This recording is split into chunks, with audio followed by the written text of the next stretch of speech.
Memory loss, cognitive decline, and dementia are on the rise. In today's show, we're going to talk about the metabolic origins, honing in on recently published studies finding the connections between underlying insulin resistance and early onset cognitive decline and dementia.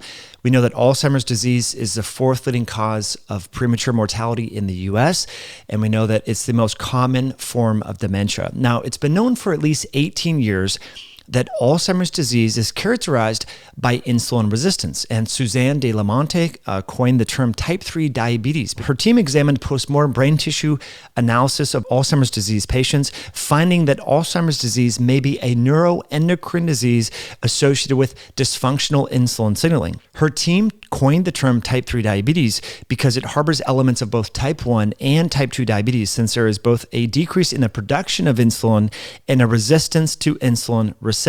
Now, with that in context, you would think that long-term care centers, such as adult family homes and memory centers, would be feeding patients with dementia or Alzheimer's disease or even cognitive decline healthy foods. I have a really good friend who is a healthcare professional, and unfortunately, she works almost exclusively with dementia patients now because it is so rampant. So many people now have cognitive decline, dementia, memory loss, and early onset Alzheimer's, even in their 40s, my friends. And this is one of the reasons why I quit drinking alcohol back in February, because many patients who have been consuming alcohol for a long period of time have early onset dementia, even in their 40s. These are people that used to be developers over at Amazon, and they can no longer work because they have literally fried their brain, causing so much cognitive decline because of excessive ethanol consumption that they can no longer work in high functioning capacities. Their prefrontal cortex, the hippocampus, these brain regions that are really specific for helping with executive function and memory are now not functioning properly. So here are some images that you may want to know about. This is literally what many patients are being fed in adult family homes and long-term care facilities. We have corn dogs, we have cupcakes, you have honey buns, irresistibles. There's all sorts of Debbie donuts and little Debbies in these things.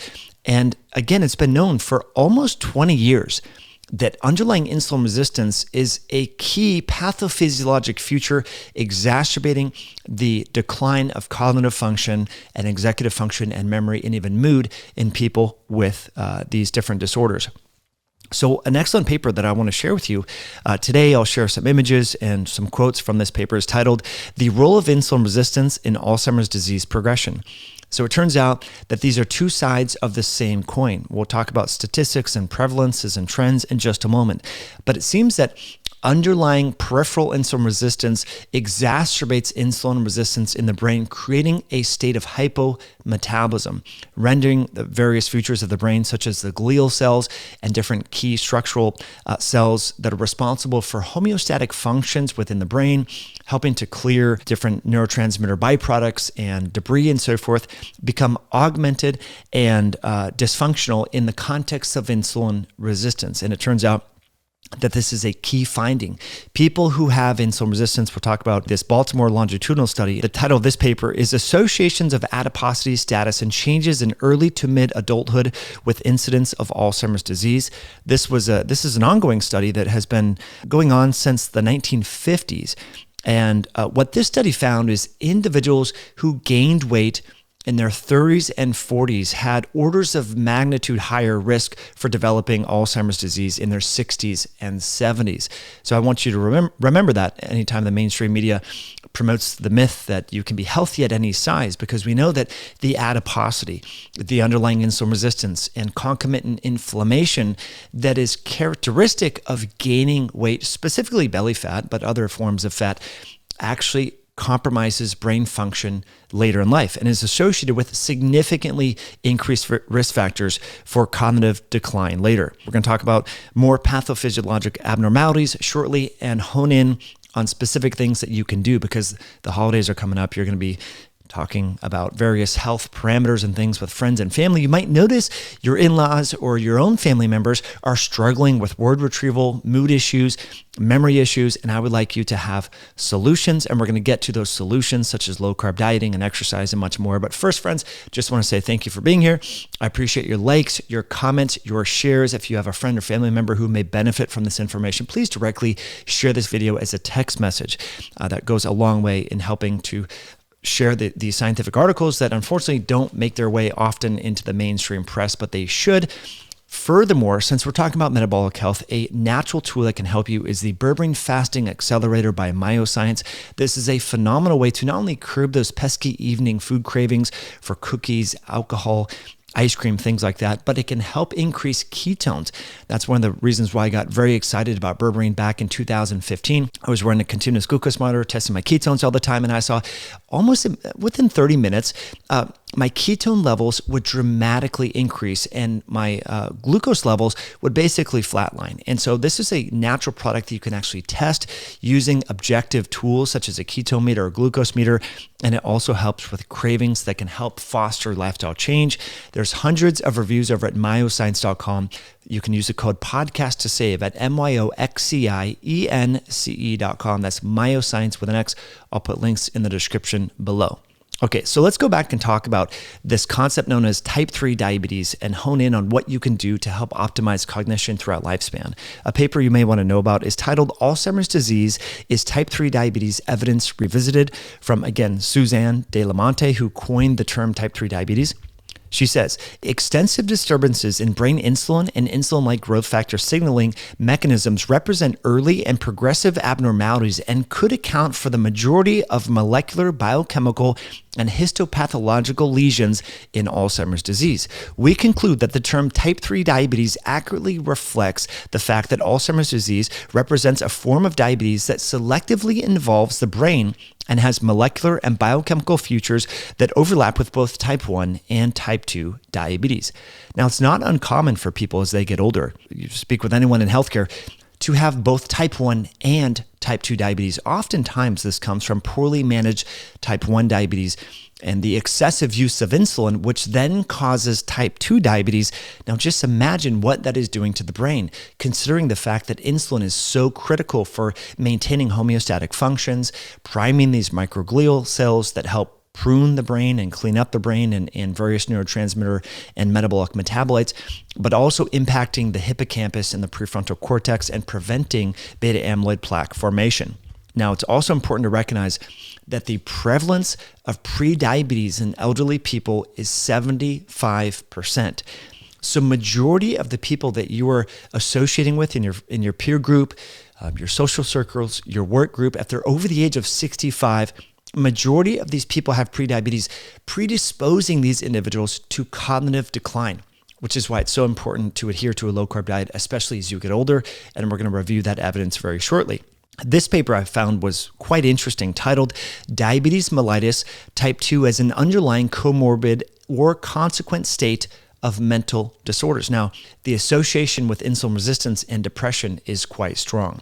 And I think that's worthy of recognizing, considering the fact that we're entering the darkest time of the year where seasonal affective disorder is quite prevalent and people self-medicate with cookies, ice cream, crackers, treats, and sweets, which could be exacerbating their underlying mood and affect. As these scientists say, cognitive impairment and dementia are frequently accompanying and complicating type 1 and type 2 diabetes. There is increasing evidence that diabetes predisposes to cognitive decline leading to dementia, with a stronger link confirmed between dementia and type 2 diabetes compared to type 1. And there's a 1.9-fold higher risk established for cognitive decline in individuals with type 2 diabetes. So this is really a major problem. So with that in context, what can we actually do about this? What can we recommend to our family members, our friends who we observe that their cognition is not what it used to be? Well, thankfully, we have investigators that are actually looking at this, randomizing people to adhere to a low-carb ketogenic diet and looking at objective biomarkers and objective quality of life scores and cognition scores, finding that a low-carb ketogenic diet actually significantly, statistically statistically significantly improves cognition and quality of life.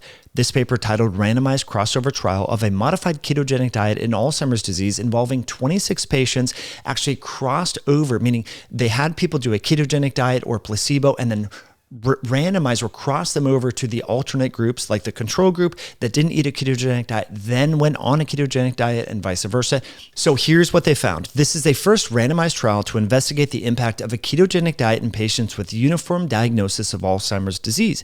The high rates of retention, adherence, and safety appear to be achievable in applying a 12-week modified ketogenic diet to Alzheimer's disease patients. Compared with a usual diet supplemented with low-fat, healthy eating guidelines, patients on the ketogenic diet improve daily function and quality of life, two factors of great importance to people living with dementia. So this study was published in Alzheimer's Research and Therapy by scientists in New Zealand who are actively investigating this, and thankfully many other investigators throughout the world are now looking at how a low-carb ketogenic diet or even supplementing with things like MCT oil can improve cognition and quality of life in these patients. Provided that many healthcare workers are now working with patients with dementia and Alzheimer's disease, it seems prudent that this information becomes front page news, that we all know about this and stop feeding patients corn dogs, Little Debbie's, Uncrustables, all of these hyper-palatable, ultra-processed sweets that are only exacerbating the underlying insulin resistance and glucose hypometabolism in the brain. So I wanted to share this information with you. I think it should be front page news. I think people should be aware of the fact that their dietary choices impact the health of their brain, the functioning of their brain. It makes sense from an intuitive standpoint. How could you have all this poor metabolic health in the periphery of your body and expect your brain to somehow be immune to all of that, considering that the blood-brain barrier doesn't filter everything out and the periphery impacts the central metabolism within the brain, and especially considering the fact that insulin plays critical roles in the pruning and maintenance of neurologic cells, the microglial cells, neurotransmitter formation, and brain homeostasis. So I think it's really important to acknowledge that if you want to preserve the health of your brain, it starts with metabolic health. A recently published study actually found that people who are under-muscled over the age of 60 have increased risk for cognitive decline and also dementia. So metabolic health, muscle health, all the things that we've been talking about for fat loss and optimizing longevity, it turns out, impact brain health and the functioning of the brain. So my friends, please share this information with folks, especially if you notice your friends and family as they get older, their cognition is not what it used to be. They should start now. Now, I know there's not a lot of really good drugs for diabetes and dementia. People talk about how this disease really starts in your 30s. So I know a lot of you are not thinking about what your quality of life or your memory might be like in your 70s, but believe me, this is the time to start optimizing the health of your brain, and it starts with metabolic health. So I appreciate you tuning into this video. Thank you for sharing this information with friends and family, and I will link some of the articles that we referenced today in the description below, and we'll catch you on a future episode down the road. Take care now.